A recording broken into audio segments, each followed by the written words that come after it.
Eu vou pular os dados do extermínio. Tudo bem, né? Vamos.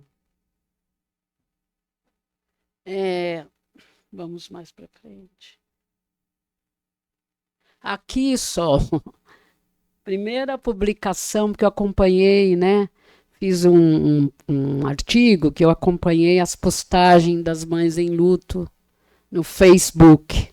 Então, resgatei ali a primeira publicação da página em Mães da Zona Leste. Ó, olha só falando.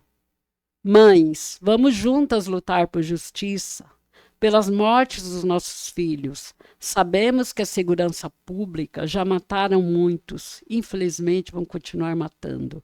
No Brasil, não há pena de morte. Tem sim policiais fazendo isso. Não estou jamais a apoiar a criminalidade. É mais do que certo. Errou, tem que pagar pelo seu erro, mas pagar na cadeia e não com a vida. Para isso existe a cadeia. Que a gente também questiona muito se a cadeia, né, se a cadeia resolve, né? Infelizmente, mãezinhas, nada vai trazer nossos filhos de volta. A luta por justiça é grande, sim, e é muito lenta, sim, mas vamos se unir, não vamos deixar que os nossos filhos sejam apenas mais um número nas estatísticas. E quando a gente sonhou lá com a Sol em 2017, nós também sonhamos em fazer um memorial dos nossos filhos. E nós vamos fazer, viu só? Vamos buscar ajuda e vamos fazer junto com as nossas colegas, Lúcia, Cláudia, Cris Vicentim, que é um sonho antigo também, e os sonhos é que nos movem para a vida. Que outras mães, né, não percam a vontade de viver. Não vamos deixar outras mães ficarem como nós. Uma morta-viva, lutando todos os dias para continuar sobrevivendo. Vamos, mãe, se unir, não tenha medo, não se cale. A união faz a força. Vamos juntas lutar por justiça. E só esta pessoa que quando, né, tivemos várias vezes lá em Sapopemba, quando morre não, é exterminado o menino, Sol vai lá na casa desta mãe, acolhe, acompanha e funciona. É um trabalho tão lindo, gente. É um trabalho de acolher essa mãe, de mostrar que tem direitos, de levá-la à defensoria, de acompanhar em lugares que são muito difíceis, no IML, exumações.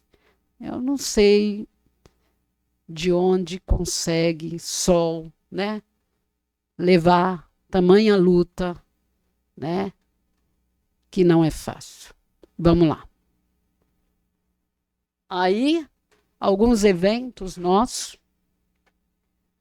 Ali, Nossos Mortos Têm Voz, foi um evento lá na fundação da Rede de Proteção e Resistência contra o Genocídio, em setembro de 2017. Ali, uma fala sua, né, Sol? Hoje, 1 ano e 10 meses da partida do Vitor. Saudades é palavra simples, demais para expressar minhas saudades, meus sentimentos. Cada dia que passa fica pior. A realidade é uma só. Desde o dia de sua partida, lembro e sempre vou lembrar de cada palavra que você me falou na nossa última conversa. Meu filho, te amei, te amo e sempre te amarei. E ali as fotos de alguns dos meninos assassinados pela violência de Estado. Vamos. E aí, esta palavra aí é mais um pouco da perspectiva da psicanálise, né? O luto, ele pode ser elaborado, alguns lutos são muito difíceis, e aí eu não diria para vocês que uma mãe que perde um filho pela violência de Estado, eu não tenho respostas para isso, se pode ser elaborado ou não.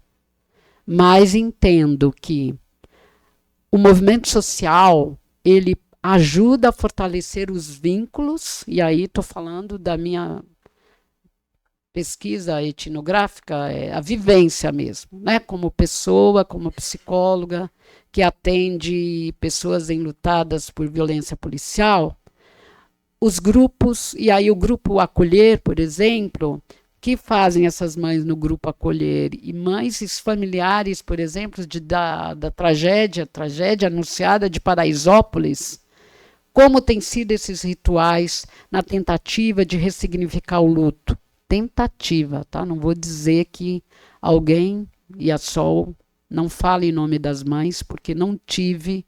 Primeiro, não sou mãe e não tive nenhum filho assassinado pela violência de Estado. Falo aqui da experiência de como psicóloga, como as falas são assim. Eu entrei nesse grupo, estou falando do grupo Acolher agora, quinzenal. Eu entrei nesse grupo porque eu preciso de ajuda para continuar viva. Uma fala de uma mãe. A outra diz, aqui você pode falar à vontade, aqui é sem julgamento. E a outra fala assim num dos grupos. Semana que vem, o meu filho faria 20 anos. Estão todas convidadas para ir na minha casa comer bolo e chorar junto. Porque vou chamar os amigos do Guilherme para comemorar, porque ele gostava de festa. Ele gostava dos amigos, de receber os amigos e me pedia, mãe, faz bolo de chocolate, vai ser meu aniversário. E no começo eu achei muito complicado comemorar o dia, mas ela queria e cada um vai encontrar a sua forma singular de lidar com isso, que não existe receita. Então essa mãe comemora e esta mãe no bairro conseguiram fazer ia ter a construção de uma praça pública e a praça pública levou o nome do menino e no dia do aniversário agora é em praça pública. É rap, é tudo que ele gostava. É rap, é os amigos cantando, falando como ele era. Não existe uma forma única de lidar com as perdas e com o luto. E o luto por violências de Estado é um luto esquisitíssimo, porque uma mãe, né, que eu escuto, nunca pensa, né, uma fala de uma mãe assim, eu nunca me preparei para perder um filho, eu sempre achei que eu iria antes, porque a morte é algo natural, mas é algo que vai primeiro quem já viveu mais, uma fala de uma mãe. Então, na rede de proteção e resistência contra o genocídio, o Grupo Acolher se reúne também agora presencialmente, uma vez por mês, e é roda de conversa, cada um leva um bolo, uma coisa, cada um fala o que quiser, traz uma memória do filho, traz um objeto, fazem, né? Quando tem passeata, lá vão todo mundo, e é um jeito, o movimento social, eu aprendi muito, não sei se vocês já leram a dissertação do Guilherme Boulos, é maravilhosa, porque o Guilherme Boulos vai dizer que o MST, o movimento social, ajuda a fortalecer os vínculos solidários de afeto e os vínculos, né, para a construção de algo que é muito importante para as pessoas, que é sua própria moradia. Os grupos de mães, né, que surgiram no Brasil, o primeiro grupo, né, de mães do Acari, que inclusive vai fazer 31 anos, esses grupos de mães, na minha experiência, são tentativas de justiça, luta por justiça, luta por memória, né? E luta também, me arrisco a dizer, mas aí a Sol vai falar melhor, porque ela é uma mãe lutada e em luta. Arrisco a dizer que também é uma tentativa de permanecer viva e falar, ser a voz do seu filho, não é? E eu pode passar as últimas. Ai, Sol, não vou falar do momento que a gente viveu muito triste, porque senão vou desabar. É, como eu disse, nesses momentos ultras delicados, a gente vai juntas, mães, psicólogos, apoiadores, né? São momentos de muitas trocas e de muita solidariedade, mas vamos para frente. No campo da escola, eu, como sou pesquisadora também das relações raciais, no campo da escola, esses adolescentes, atendendo um adolescente que teve o filho assassinado pelo braço armado do Estado, esse adolescente sofre vários preconceitos interseccionados. Primeiro, que mora na favela. Segundo, a escola acha que quem mora na favela, desculpa, a escola aqui, na maioria, tá? Não vou generalizar, mas eu tenho colegas professores da escola que dizem assim, inclusive para esse menino, você não tem futuro, o que você está fazendo aqui? Seu irmão era bandido. Horrível isso, não é? É algo, como sou psicóloga e trabalho na escola, eu vou nessa escola. Vou falar com a coordenadora, né? Sou pesquisadora, a pesquisa tem que servir para alguma coisa, né? Para indignar essa pessoa, não, e não é por acaso, o menino é negro, então tem aí um racismo institucional, tem uma violência para essa criança, para esse adolescente, e tem ainda o descumprimento, todo adolescente, a escola é pública, a escola tem que receber e acolher os seus educandos e ajudá-los a enfrentar, né? E não reproduzir todos os preconceitos de quaisquer natureza. Então, os jovens que estão os irmãos desses meninos sofrem 3 vezes mais por serem pretos, periféricos e, entre aspas, irmão de bandido. Fica todo mundo, tá vendo? É irmão do fulano. É terrível, né? São terríveis. A escola, que é um espaço de disseminação de cultura, de respeito à alteridade, muitas vezes acaba sendo ela mesma reprodutora de todos os tipos de discriminações. Raça, gênero, orientação sexual e por aí vai. Não é possível, e eu aprendi nessa casa aqui, o primeiro momento, o primeiro movimento para a gente transformar alguma coisa, aprendi com a psicologia, é a indignação. Então, convido todos vocês a se indignarem, a não se calarem a quaisquer tipos de discriminação. E falo porque eu estou aqui nessa casa USP, aqui tem bastante também. Né? Não é por acaso que aqui, uma das últimas universidades, a implantar os sistemas de cotas. E nós temos muito que lutar. Nossos irmãos aqui, pretos, também sofrem, porque não adianta estar na USP se você não tem condições de permanência. Cadê os apoios para esse pessoal? Moradia. 30% dos estudantes da USP desistem, numa pesquisa que eu fiz de algum tempinho, entram na USP e desistem. Por quê?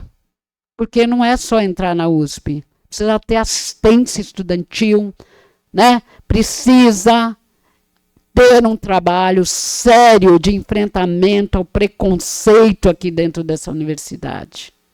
E eu estou dizendo porque atendo também estudantes da USP que sofrem preconceitos. Por quê? Não é a USP, a sociedade é preconceituosa, e aqui também é um espaço social. Mas convido todos vocês, todas e todes, a se indignarem, falem, se manifestem. O silêncio só corrobora a reprodução de todas as discriminações. Vamos juntas e juntos, e eu passo a palavra agora para minha amiga, que é uma honra te ouvir de novo, Sol, a Sol que brilhou na minha vida e que me ensina tanto todos os dias. Vai lá, minha querida, agora é você. Obrigada, gente. Pegou? Eu apertei. Passei do tempo, né? Oi. Nossa, bom dia a todas e todos. A Glória, vou já pedindo desculpa que eu fiquei bem emocionada pelo que a Glória trouxe lá do fundo do baú, coisas que eu publiquei quando eu estava fazendo 1 ano da morte do Vitor. Como a Glória já falou, né? Eu sou a Solange Oliveira Antônio, sou mãe do Victor Antônio Brabo. Moro na região do Sapopemba há 51 anos, na mesma casa, na mesma rua, no mesmo bairro. Antes do Vitor partir, meu último emprego foi pesquisadora de campo do Ibope. Depois que o Vitor partiu, infelizmente, minha vida mudou totalmente. Não conseguia mais fazer pesquisa, não conseguia mais trabalhar e tentei, né? A primeira vez que, depois que o Vitor partiu, que eu peguei um campo para fazer, foi em Tatuí. O jovem que veio me atender assim, eu já pedi para ele se eu podia abraçá-lo. E acho que ele achou que eu era louca, né? Porque ele me lembrou muito o Vitor e dali eu não consegui fazer mais nada e nem falar mais nada. E abandonei não, né? Deu uma satisfação que eu não iria fazer aquele campo. Bom,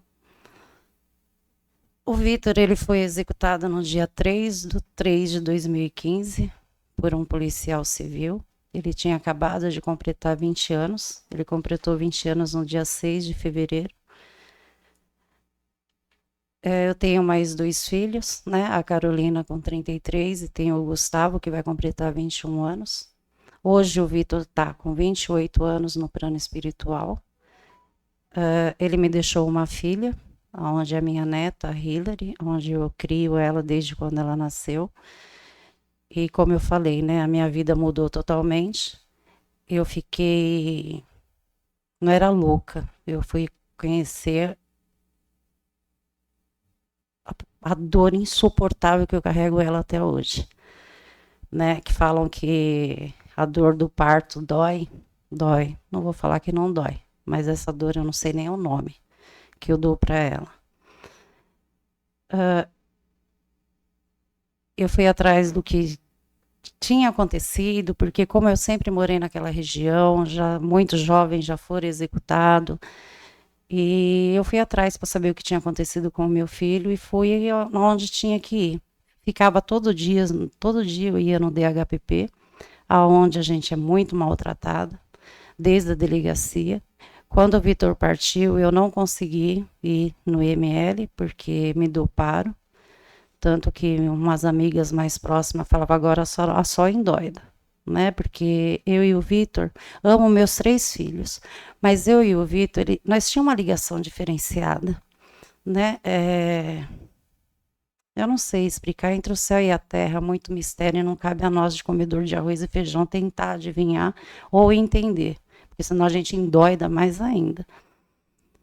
Mas nós tínhamos uma ligação totalmente diferenciada. Para vocês só terem uma noção, assim, se eu saía para comprar, porque eu que comprava roupa para meus filhos e compro até hoje, e vinha, mas só que eu fazia assim, era uma meia eu colocava na sacola, uma cueca eu colocava na outra, uma camisa, só para vir com um monte de sacola, sabe? Porque era tudo criança, né? Então, vem com aquele montão e ia...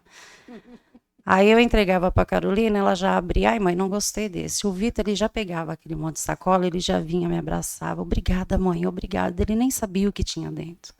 Só para vocês verem a diferença, né, de um para o outro. Então eu e o Vitor, nós tínhamos uma ligação totalmente diferenciada.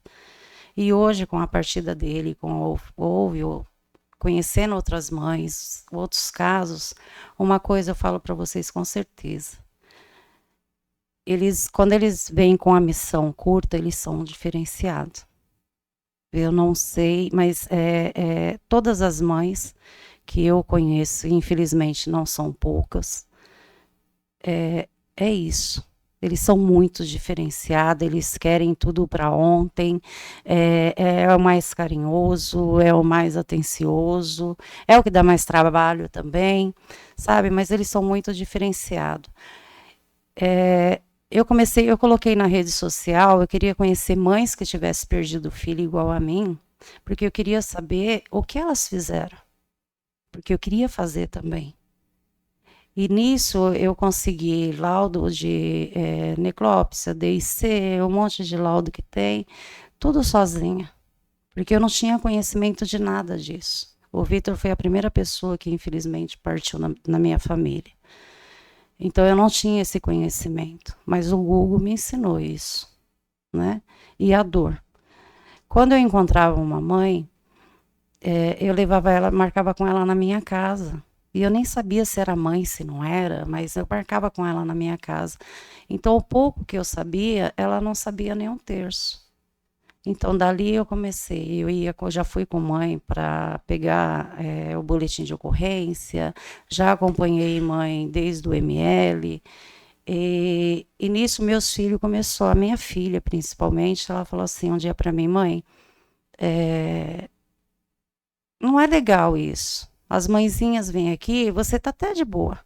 Mas as mãezinhas vêm aqui, aí começa você a chorar, ela a chorar, e você volta a se tranca no quarto de novo. Porque quando o Vitor partiu, eu fiquei 9 meses, quarto, cemitério, cemitério, quarto. Quarto, cemitério, cemitério, quarto. Era 6:30 da manhã, eu já estava no cemitério.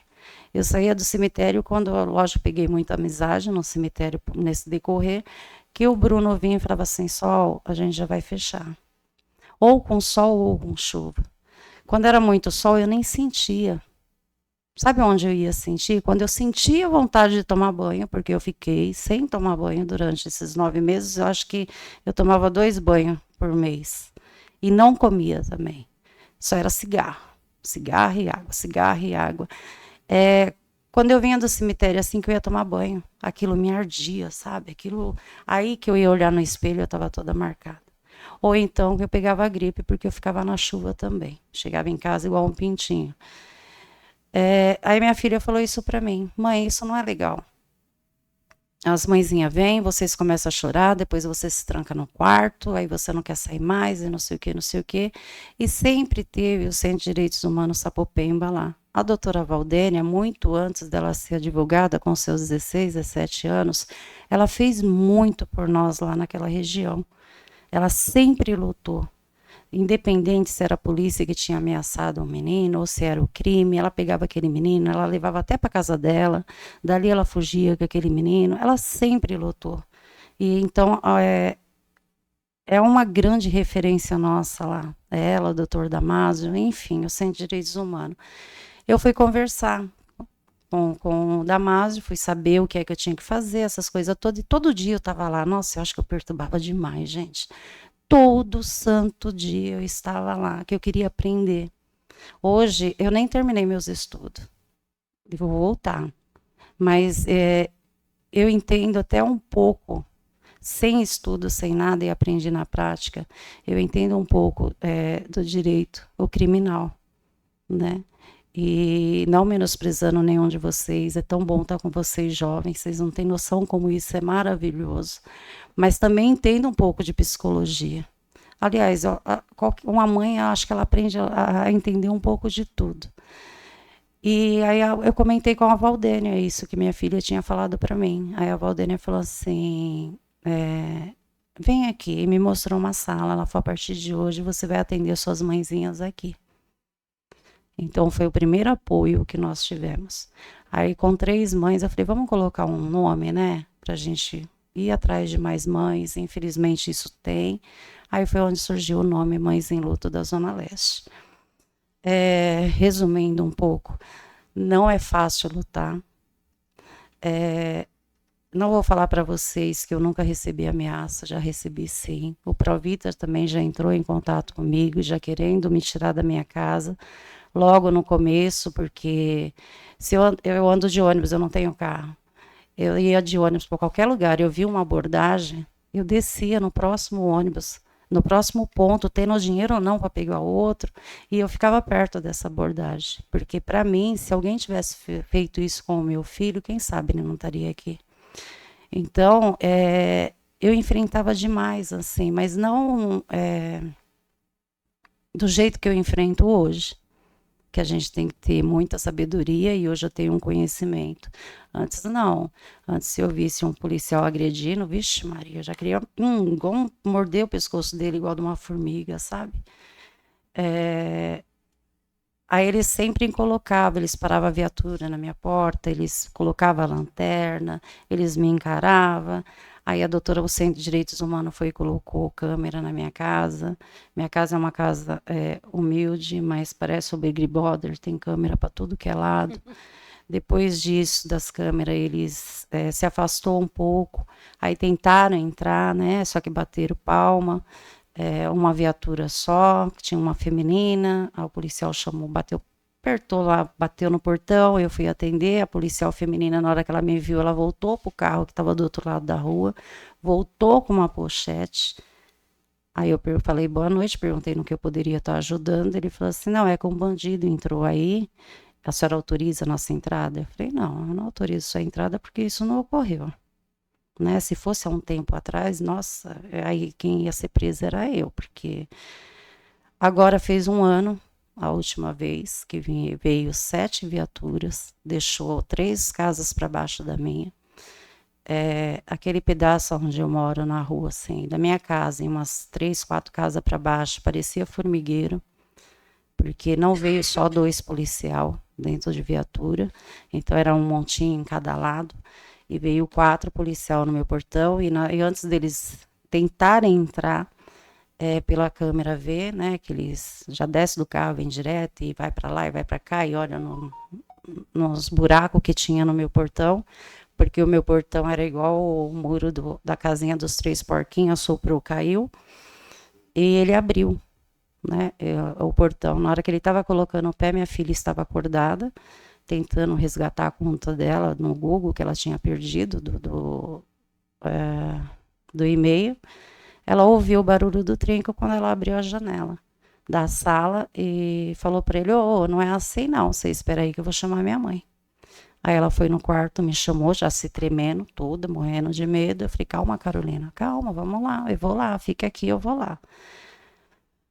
Tinha esses 4 policiais, só a cara dele já é um belo de um susto, que normal eles não estavam, né, ou bebido ou usado droga, mas normal eles não estavam. E eu perguntei o que estava acontecendo, ele falou assim, não, é que um bandido entrou na sua casa e a gente quer entrar, que eu quero pegar o bandido, e pegar o bandido é daquele jeito. E levantou a arma assim para mim. Aí eu falei, não, eu não autorizo sua entrada porque isso não ocorreu. Nossa, tudo isso de policial e se eu autorizar vai entrar tudo na minha casa? Aí um colega dele falou assim, o que a senhora tem contra a polícia? Eu falei, eu não tenho nada contra a polícia, eu tenho contra alguns colegas seus que saem aí matando, né? Aí ele perguntou quantas pessoas moravam na minha casa. A minha filha já foi e falou. Minha filha falou, nós moramos em 5. Aí ele, porque é eu, meus 2 filhos e 3 netos. Aí ele olhou para mim e falou, quando alguém da sua casa for sequestrado, a senhora aciona a polícia militar. Eu falei, com certeza, porque é o seu trabalho. E não é só a polícia militar, tem muitas mais pessoas para me acionar. Nisso eles foram, eu fechei o portão, pedi licença, fechei o portão e fui embora. Eles continuaram ainda, foram no vizinho, aí perguntou, quem é essa loira aí? Ela é muito folgada, tipo a batata dela tá assando, essas coisas todas. Foi onde o Provita entrou, né? Também faço parte da rede de mães e familiares do Rio de Janeiro, faço parte da organização. Foi quando eu mandei também para a Patrícia, mandei para o CDHS e mandei para a Patrícia mandou para Brasília, Brasília entrou em contato com o Dória na época. O Dória automaticamente já entrou em contato com o Provita entrou em contato com o Dr. Damásio. Resumindo, eu ia sair da minha casa, porque eu não tenho medo, sabe? Eu acho que o Estado ele me tirou tanto que ele me tirou até o medo. E o Estado ele não consegue matar quem já está morto. Só que eu tenho medo dos meus outros filhos. E ele é tão covarde, porque ele não vai vir direto em mim. Então, eu tenho muito medo pelos meus outros filhos, né? Meu filho tem 20 anos, hoje, graças a Deus, já faz 2 anos que está namorando, então tá de boa. O negócio dele é final de semana em casa, um narguilho, um combo de uísque, que eu acredito que deve ter alguém aqui que goste também, e a caixinha de som. Mas antes dele namorar, meu Deus do céu. Ele saía de casa, ele voltava, não era nem pro café da manhã, era pro almoço. E eu ficava louca, né? E então hoje ele tá de boa. Aí eu cheguei nele e falei, ô, a gente vai embora daqui. Pra onde? Eu falei, não sei, mas a gente vai. Eu não vou. Eu falei, não, você vai. Você viu o que aconteceu? Dessa vez eles abriram o portão. Da outra eles podem entrar. Aqui, quando a gente vê, eles estão aqui dentro. Aí sabe o que meu filho falou pra mim? Mãe, a sua luta não é pelo direito de ir e vir do jovem. E a senhora quer me tirar da minha casa? Esses caras já matou meu irmão. Agora eu vou sair da minha casa, eu vou deixar minha vida. Aí eu engoli seco, falei, então vamos ficar. Foi aonde o Fundo Brasil colocou um portão na minha casa, né, para ter um pouco mais de segurança. Aonde também a Lúcia, a Cláudia, até me cederam um apartamento, acho que foi em Pinheiros, né? E mesmo assim meu filho não quis ir e foi aonde eu fiquei. Hoje nós somos, no livro, nós estamos em 6, 7 mães. 7 mães. No grupo tem mais mães. Infelizmente, assim, vai chegando mãe. Tem mães que desistiram da luta. Tem mães que não entram na luta por medo. Tem mães que não entram na luta porque o marido não deixa. Eu acompanho a mãe, como a Glória colocou, né? Defensoria, DHPP, ML, enfim, aonde tem que ir. Mas a maioria dos casos eles são arquivados. Então a bala mata e a caneta do promotor também, quando ele pede a investigação ou quando ele pede o arquivamento sem investigação nenhuma. Do meu filho tem uma filmagem nítida de uma execução, onde o promotor, né, um assassino de caneta, que era o Zagallo, Rogério Leão Zagallo, onde ele, quando eu fui conversar com ele umas 3 vezes, ele deu um de louco que não tinha filmagem, e eu tava com a filmagem na bolsa, e eu falei, não, então tá aqui. Ele olhou e falou, é nítido que o policial quis matar o seu filho. Mas aquilo ele me deu uma esperança de que ia ter uma justiça. Mas não, ele pediu o arquivamento. E a nossa luta é por justiça, memória e reparação, mas principalmente para que nenhum outro jovem venha ter o mesmo fim que os nossos filhos, para que nenhuma outra mãe sinta esse vazio, tenha uma cadeira ali na mesa vazia, seja em qual data que for, principalmente data comemorativa. E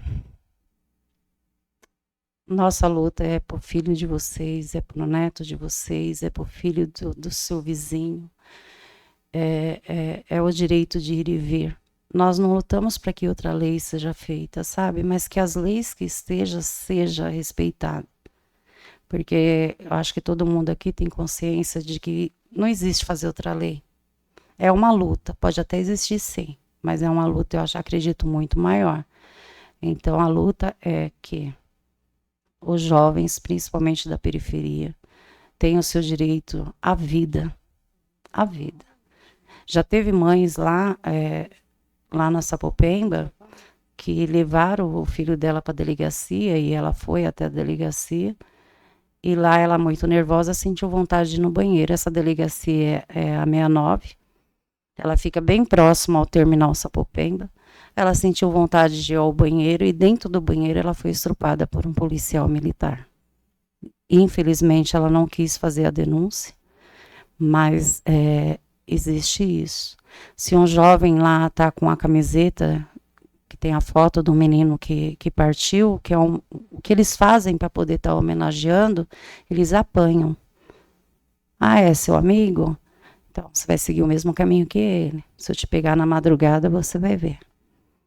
Então, é muita coisa que acontece, que se eu for falar assim, sabe, tudo, eu acho que, infelizmente, a gente vai ficar dias, né, e horas aqui. Meu filho Gustavo agora, se aconteceu, ele não me fala mais, mas também já recebeu ameaça dele estar andando na rua e o policial nem descer do carro, parar a viatura e falar para ele, sua mãe é bem direitos humanos, né? Eu quero catar você na madrugada, eu quero ver o que os direitos humanos vai ajudar, vai fazer por ela. Então, assim, gente, não é fácil lutar. E a gente precisa, eu não estou falando só em nome das mães em luto da Zona Leste, em sim, em todos os movimentos de mães, sabe? Não espere e não desejo isso jamais, nem mesmo para a mãe do policial que matou o meu filho. Eu nunca desejei nada para ele, que ela sinta essa dor, porque quem tem que ser responsabilizado por essas mortes não é só o policial que puxou o gatilho, e sim o secretário de segurança e o governo também. Agora, muitas vezes eu me pego até pensando, mas antes eu até pensava mais, mas no decorrer, assim, eu mesmo continuo, eu aprendi a me corrigir os meus pensamentos, sabe? Às vezes eu estou pensando uma coisa e fico, eu mesmo, não, só, pelo amor de Deus, não é assim não. E tento mudar esse pensamento, porque a bala que matou meu filho, aquela bala, eu também ajudei a comprar ela. Você ajudou, todos nós ajudamos. Quando um sangue de um jovem derramado na periferia, ou seja, em qualquer lugar, ninguém tem o direito de tirar a vida de ninguém. Aquela bala saiu dos nossos bolsos também. E os jovens da periferia, antes do Estado matar eles, a sociedade também já tinha matado. Porque um jovem não pode vir andar no shopping em Gianópolis, porque ele entra numa porta, já sai um monte de segurança atrás dele. Se ele entra numa loja lá, que eu nem sei falar o nome das marcas aí, entra, já tem um monte de segurança ali. E ele pode estar indo ali comprar, sim, uma peça, mesmo que for uma cueca, e ele parcelar, gente. Então, assim, nos ajude nessa luta, porque essa luta não é só para nós, é para vocês também, independente da região que vocês moram. Independente disso. Graças a Deus, quem mora numa região boa, que nunca perdeu ninguém, amém. Desejo tudo de melhor para cada um de vocês. Que o universo traga tudo o que for de melhor para você, para sua família, para os seus filhos, para os seus netos. Mas não esqueça de nós na periferia. Nos ajude a mudar isso. Nos ajude a lutar pela vida. Porque além da gente enterrar um filho, e ainda tem que passar pela exumação. Quando eu fiz a exumação do Vitor, graças a Deus eu já tinha um conhecimento com pessoas. A Glória esteve comigo, a Shea esteve comigo. Tinha 7 pessoas que eu me recordo que estavam comigo. E depois de 3 anos, eu tive que fazer a exumação do Vitor, porque minha família nunca teve túmulo particular. Então, nos cemitérios Coruçá, onde o Vitor foi, Vila Formosa, Vila Alpina, com 3 anos tem que fazer a exumação para poder deixar aquele espaço para outra pessoa ser sepultada.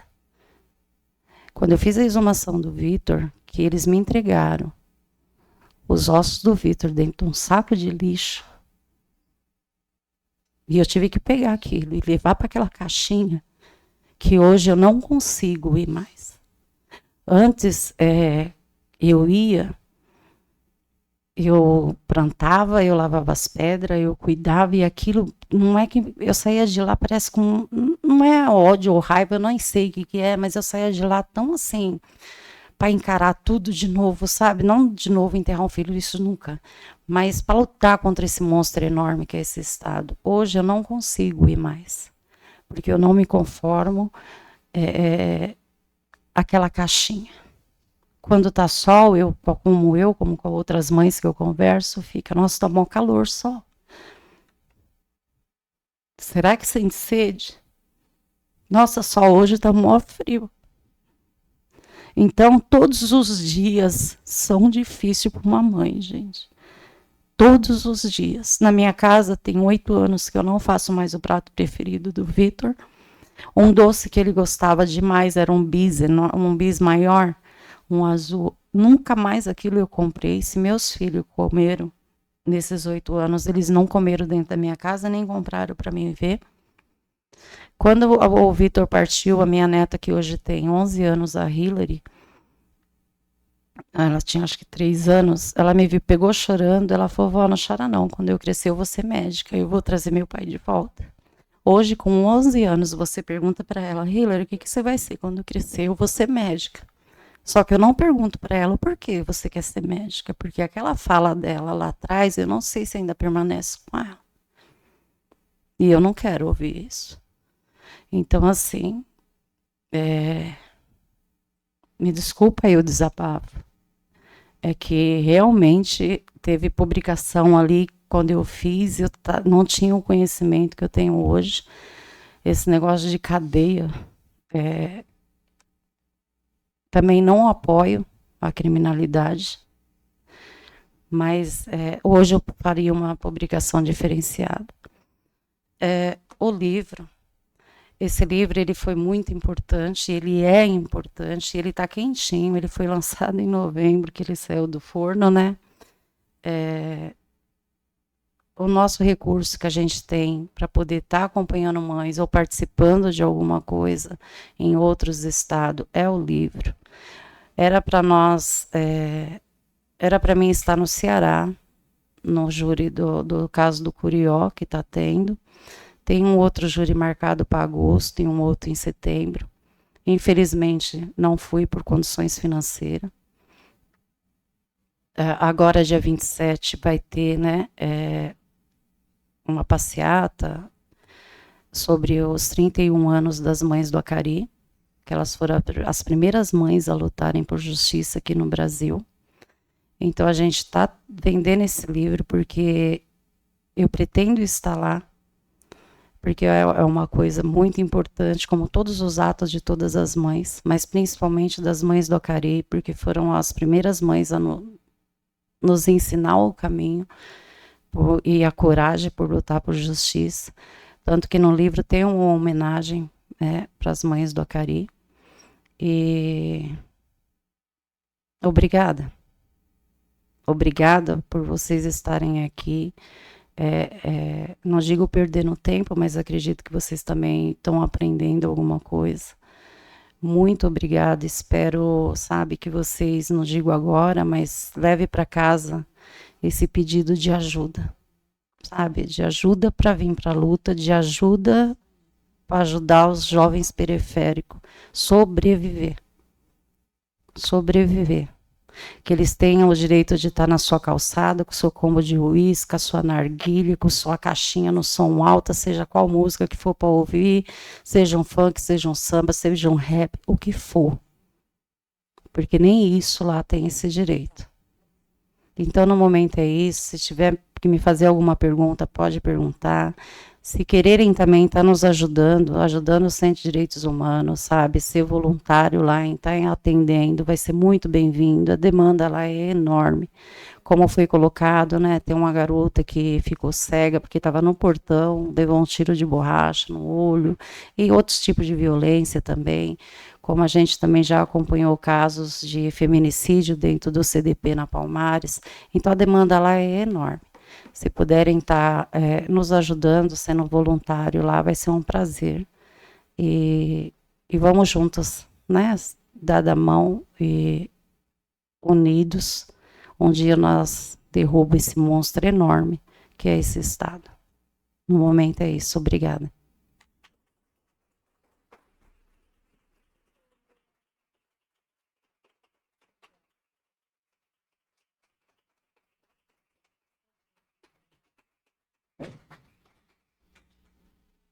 Ufa. Muita emoção, né, gente? Então, nós vamos ouvir a colega Marta.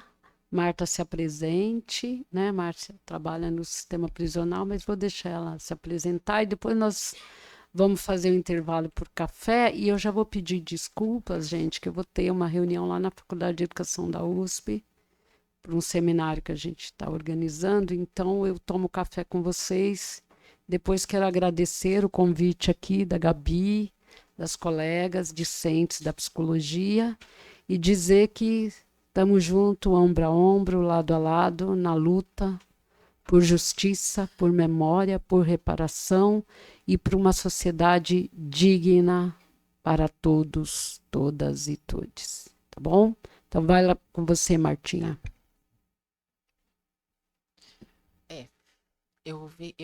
assim, eu sou mãe de uma adolescente, né? Eu vi os olhinhos lacrimejados, eu falei, ô, judiação, eles são tão novinhos. Gente, bom dia, né, a todas e todos. Estão me ouvindo bem? Aproxima mais, é. É, Meu nome é Marta, eu sou psicóloga, trabalho há 10 anos no sistema prisional. Antes disso, eu trabalhava na assistência em atenção especial, não sei se vocês conhecem. Depois dessas falas, eu acho que a gente pode ir por um outro direcionamento, né? Como que a psicologia se insere, né? Nisso. E aí, a partir da minha trajetória, eu queria fazer alguns questionamentos, né? Vocês estão em qual semestre de psicologia? Todos estão misturados, né? Lembrando um pouco da minha graduação, então eu tive várias disciplinas, praticamente todas científicas, né? Algumas faculdades, universidades, elas têm um recorte da disciplina de ética muito pequeno, às vezes até AD, e aí a gente vai direcionando a nossa formação para questões teóricas, né? Da própria psicologia. A gente vai estudar os teóricos clássicos, Freud, Winnicott, Jung, e a gente não estuda os atravessamentos das questões políticas e sociais, né, nas pessoas, porque a psicologia é para pessoas. E essa falta, como que ela afeta o exercício da nossa profissão? Isso é um questionamento, né? E eu acho que agora vocês se deparam com essa indagação, né? Vocês ouviram várias questões que vêm de um âmbito social e político. No início, a Glória fala muito das articulações que a gente faz no âmbito legislativo. E aí eu fico perguntando como que vocês entendem isso, né? Estudantes de psicologia. Se vocês conseguem ter uma compreensão de como que isso tem uma relação muito próxima com a nossa prática.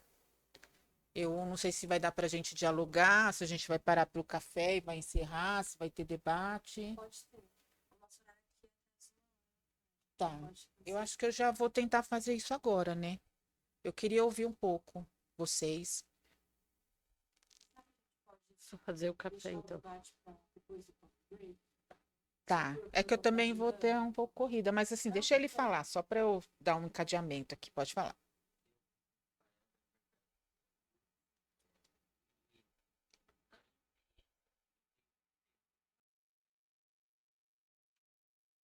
É, é isso, né? É isso. E pensando um pouco no tema da mesa, né? A gente fala de violências de Estado. A gente se depara, né, nesses relatos, como uma violência direta e desproporcional. E em algumas regiões, ela é tão presente que as pessoas acabam naturalizando aquilo, né? A gente vive hoje, assim, pensando num comparativo, num paralelo de como a sociedade funciona. A gente teve uma embarcação que naufragou com 700 pessoas e 100 crianças. Isso não foi para a mídia. A gente teve uma microembarcação bilionária que implodiu e teve toda uma comoção e vai continuar tendo pelas próximas semanas. Então, a gente acaba vivendo situações de violência, né, social do próprio contexto que a gente vive, um contexto capitalista, e que a gente não reflete sobre aquilo. Quando a gente não reflete, a gente tem muita chance de replicar aquilo, inclusive na nossa prática. Então, como seria, né, para vocês, quando começarem a atuar em psicologia, se deparar com situações que trazem um prejuízo em saúde mental e que estão muito relacionadas a contextos sociais? Porque a gente vai ter isso na nossa experiência, né? Independente do direcionamento que vocês deem para a carreira de vocês, vocês vão trabalhar com humanos. Humanos vivem em territórios, humanos vêm de segmentos populacionais específicos, né? E a gente tem, além dos recortes teóricos, os recortes éticos. Como que vocês, estudantes de psicologia, fazem uma análise crítica sobre o que está disposto no nosso código de ética? Ele não é um texto solto, né? O código de ética da psicologia, ele é uma construção que tem uma relação com a história de luta de direitos humanos e com situações que atravessam a escrita. Então, a gente pode ir para os princípios fundamentais, por exemplo, que está falando que o psicólogo considerará as relações de poder, tarará, tarará. Não vou lembrar tudo, tá, gente? Mas, assim, não é só uma escrita. Quando eu vou fazer um trabalho, quando eu vou fazer um atendimento, e eu me deparo com situações como essa que a gente viu aqui, e que não é uma história de novela, é uma história de vida, e como ela tem afetado a Sol durante mais de 8 anos. E ao mesmo tempo que traz uma potência, um direcionamento de luta, também traz sofrimento, como vocês viram aqui. Para além das teorias que a gente pode entender em como atuar isso, tem uma visão de sociedade que a gente precisa construir para além das teorias. A gente precisa também estar nesses espaços. E vocês, como estudantes, eu sei que às vezes é sacrificado, mas também ocupar esses espaços de militância, de luta por direitos, porque aí vocês vão ter um recorte um pouco mais aprofundado de como a nossa sociedade, infelizmente, funciona. Né? E aí, falando um pouco do prisional. Eu saio da assistência, na verdade, eu saio da minha formação com aquela ideia de uma psicologia clínica, elitista, que ia ter um divã e que ia ganhar muito dinheiro. Tento isso, não dá, né? Uma mulher negra, de periferia, né? Investiu todo o dinheiro numa clínica que naufragou. E aí eu saio disso, vou trabalhar na assistência quando os CREAS começam em São Paulo. Fui trabalhar em um CREAS que era próximo da minha residência, região norte de São Paulo, ali Vila Guilherme, Vila Maria. Faço o atendimento no território, região macro território. Em bairros muito próximos, em bairros assim, onde tinha uma situação de miserabilidade, em outros bairros que tinham uma classe média baixa, que hoje, né, eles acham que são ricos, mas desde aquela época já achavam. E aí você começa eu fazia visitas domiciliares, fazia atendimentos de situação de média e alta complexidade, então desde violência contra a criança, intrafamiliar, violência em escolas, violência contra idosos, violência doméstica, situação de rua e essas coisas. Me abriu um mundo que, mesmo sendo uma pessoa pobre de periferia, eu não conhecia. E eu não conhecia como isso reverbera na vida da pessoa e na organização daquele território. E aí eu comecei a entender como que a psicologia se insere nesse lugar. Não dá para ser uma psicologia clínica elitista. Tem que ser uma psicologia que está próximo das pessoas. E aí eu começo a me inserir em movimentos sociais. Movimento negro, movimento de bairro, para pavimentação de via, porque tudo isso, né, está em volta de nós humanos. Fica um tempo, tinha muitas situações de violência sexual contra crianças e adolescentes, violência intrafamiliar. E aí eu saio de lá e entro no sistema prisional. Antes de entrar no sistema prisional e antes de trabalhar no CREAS, eu tinha uma visão dateniana, né, do que é a criminalidade. Mesmo sendo uma pessoa pobre de periferia, eu fui doutrinada a ter esse olhar. E aí eu me deparo que esse olhar não tem nada de realidade. É um olhar muito direcionado para a manutenção desse status quo, inclusive, né? E ele é muito permeado por um racismo estrutural, por uma negligência e uma marginalização que o próprio Estado provoca a segmentos específicos da população. E a gente vê essas violações sobrepostas, né? e interseccionais em segmentos específicos. Então, a gente vê no sistema prisional, que deveria ser uma política pública, a gente vê uma política higienista, né? Que prende pessoas pobres, negras, vindas de periferia e que afeta gerações. E que essas violações, elas começaram muito antes, inclusive na falta de assistência à escola, assistência à saúde, violências de todas as ordens e que a gente, enquanto psicólogo, a gente precisa conhecer. A gente tem materiais bibliográficos que vão trazer isso, mas a gente também precisa conhecer a realidade e a gente precisa tentar se inserir nesses espaços. Assim, eu queria dar um direcionamento que, se eu fosse estudante, eu queria ouvir o que eu estou falando para vocês, né? Porque eu vi que vocês estão tão abaladinhos, assim, eu estou falando, vou dar um abraço neles.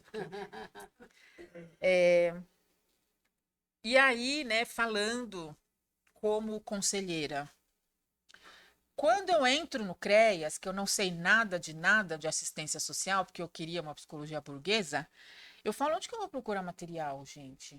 E aí eu tenho a referência nos materiais do K-pop, que tinha acabado de lançar, né, referências para atuação do psicólogo em CREAS.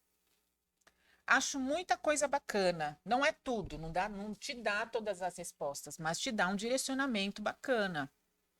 E aí, a partir disso, né, fazer propaganda dos materiais do Crepop, em qual sentido, quando a gente fala de humanos? A gente não pode trabalhar apenas numa perspectiva. Então, eu trabalho no sistema prisional. Existe o material do Crepop, né, referência para a atuação do psicólogo no sistema prisional. Mas aí eu fecho muito, eu tô trabalhando com presos. Cadê o rosto dessas pessoas? Cadê a história dessas pessoas, né? E aí eu vou para outros, porque eles se relacionam, né? E aí eu vou mostrar um pouco aqui, ó. Referências para atuação do psicólogo junto a povos indígenas. Aí você fala assim, nossa, tem relação com o prisional? Tem, tem. Tem, porque a gente tem pessoas indígenas que são aviltadas e a gente vive hoje, né? O que está acontecendo e o risco iminente da gente dizimar mais ainda nossos povos originários. E a gente precisa entender que a prisão, como política pública, ela deveria ser o último caminho. Existem outras políticas que deveriam ser implementadas com qualidade, como políticas de educação, por exemplo, né? E aí o Estado, nessa política higienista, ele direciona famílias e gerações e territórios para esse caminho, cria uma legislação que é a lei de drogas, que é interpretada erroneamente. Então, um menino na periferia com papelote cocaína é um traficante e um menino na Paulista com 5 é usuário, né? E a gente compactua com isso. E aí a gente, nos extremos da região de São Paulo, por exemplo, que é onde a gente tem uma quantidade maior de pessoas aprisionadas, essas pessoas vêm dessas violações. A gente tem comunidades indígenas, então eu preciso entender como se dá isso e eu preciso entender a minha própria história, né? Quando a gente fala referência para a atuação do psicólogo CRAS e SUAS, a gente também vai entender como que isso falhou na vida dessas pessoas e nesses territórios, né? E entre outras publicações do CREPOP, referência para atuação em relação a álcool e outras drogas, né? Como a gente vive essa política antidrogas, que é uma farsa, e como que ela vai afetar segmentos específicos também. E para finalizar, eu acho que assim, psicologia e direitos humanos, qual é a relação? A gente tem que fazer essa reflexão crítica. Psicologia e política, será que tem relação? Eu vejo muita, mas eu provoco vocês a pensar em como, né? Em outros atravessamentos, inclusive, que a gente vive agora, né? Psicologia e 30 horas. É só querer? Não, tem uma relação política aí que a gente está discutindo lá em Brasília, inclusive. Então, enquanto psicóloga, eu, enquanto estudante de psicologia, qual a minha posição de mundo para fazer um trabalho adequado? qual a construção de carreira e de profissão que eu quero seguir para realmente estar perto das pessoas. A psicologia também é luta, né? E eu encerro com essas provocações a vocês para a gente tomar um café. Se recuperem, tá, gente? Oh, meu Deus, judiação. Gente, É isso. eu queria também aproveitar e reforçar um convite. Nós, do Conselho Regional de Psicologia, ficaremos muito felizes em ter vocês nas nossas comissões. E a gente tem comissões de direitos humanos, comissões das relações raciais, entre outras comissões. É muito salutar e muito formativo para nós, e digo nós enquanto psicólogas e enquanto futuras psicólogas e psicólogues, fazer essa troca. A universidade junto com o conselho, e fica aqui o convite, aqui estão os e-mails, ficaremos muito felizes, eu e Martinha, em termos vocês, no nosso grupo, por exemplo, né, de violências de Estado. Inclusive, já vou colocar aqui em primeira mão, faremos um seminário em novembro sobre violências de Estado. Quais corpos são alvos? Já fizemos um simpósio desse no Conselho. Na gestão passada, onde eu era responsável, coordenadora da Comissão de Políticas Públicas e Direitos Humanos. Nós somos o primeiro seminário. E isso resultou nesse grupo de violências das pessoas afetadas pelo Estado. Então, eu gostaria de reforçar aqui o convite aos discentes, a vocês, para estarem conosco, ombro a ombro, passo a passo, na construção, né, fomentar a construção de uma política de saúde mental específica às pessoas afetadas pelas violências de Estado. O Conselho não faz política, mas o Conselho incide nessas pautas. Quanto mais estivermos juntas e juntos, mais a gente consegue, né, enfrentar os grandes desafios presentes das violências de Estado, que atinge não por acaso corpos pretos, pobres e periféricos. Vamos tomar um cafezinho e eu me despeço de vocês porque eu tenho uma outra reunião lá na Faculdade de Educação. Muito obrigada, um grande abraço em todos vocês. Pessoal,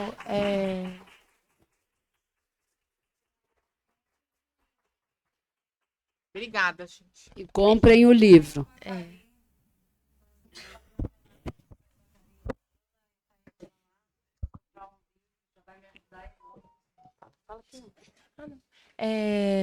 enfatizando o que elas disseram já, eu acho que só em nome da semana eu queria agradecer as três por terem vindo, ter tido falas tão potentes e tão importantes, que foram muito emocionantes. Obrigada por se abrirem com a gente. Depois voltar para o debate, vocês... Eu acho que a gente combinou agora de, se tiver alguma questão, a gente conversa lá fora.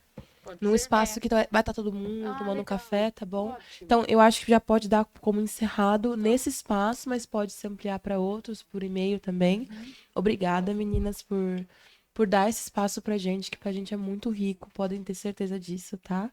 E obrigada, pessoal, que compareceu todos os dias da semana. É muito bom ver os rostinhos de vocês aqui desde cedo com a gente. Obrigada, E gente. obrigada. Obrigada.